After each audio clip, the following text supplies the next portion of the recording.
Getting some help to go green. Governor Tim Kaine announced today that Rockingham Memorial Hospital will receive a $584,000 grant to make 3 boilers capable of burning methane gas.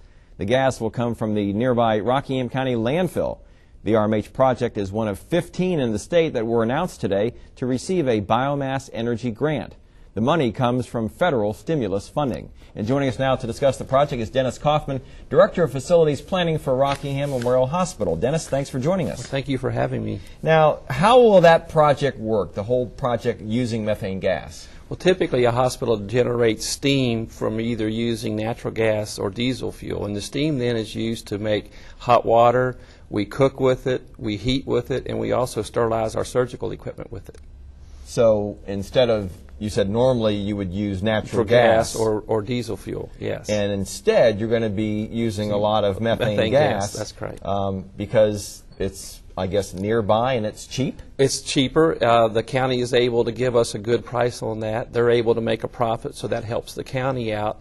And then we're also able then to get a lower cost for our fuel source, which helps control our healthcare dollars. Okay. Now, as I understand it, you have one boiler that can use methane, but the others can't, at least before this grant came through. That's correct. When we started this project, we wanted to be sustainable, and we had thought we were going to be able to do all 3 boilers with methane capabilities, but because of rising costs, we were not able to do that. So we did what's called value engineering and made just 1 boiler capable. Now with this grant, we can make all 3 of them, and it helps the hospital and the county in the long term. Okay.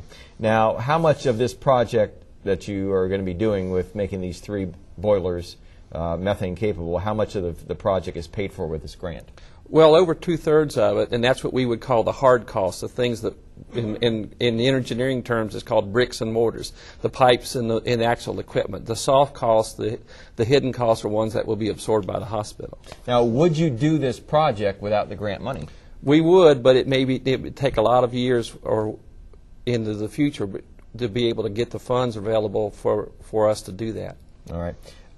Overall, using methane versus using your other 2 choices, how much will that save in energy costs for the hospital on a yearly basis? Well, of course, natural gas prices fluctuate up and down, as we all see, but on normal circumstances with what we've seen over the last 6 years, we could expect to see up to $500,000 a year in savings.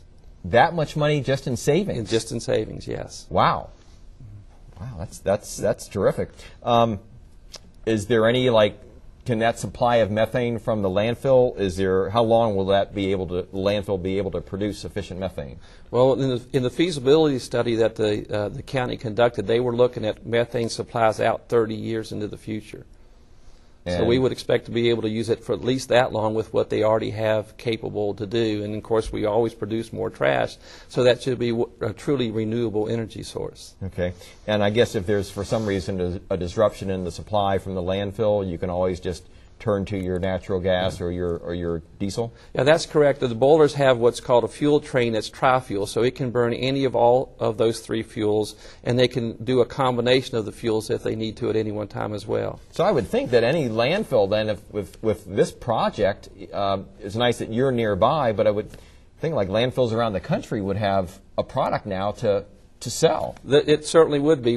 As we've done the studies looking at what is being used across the country, using methane gas from a landfill is becoming more and more of a common way of generating revenue and using a renewable energy source. Well, sounds great. Win-win feasibility for both sides. It will be, yes. All right, very good. Dennis Kaufman, the Director of Facilities Planning for Rockingham Memorial Hospital. I want to thank you for joining us. Well, thank you for having us. And now let's send it to Mel in Stanton.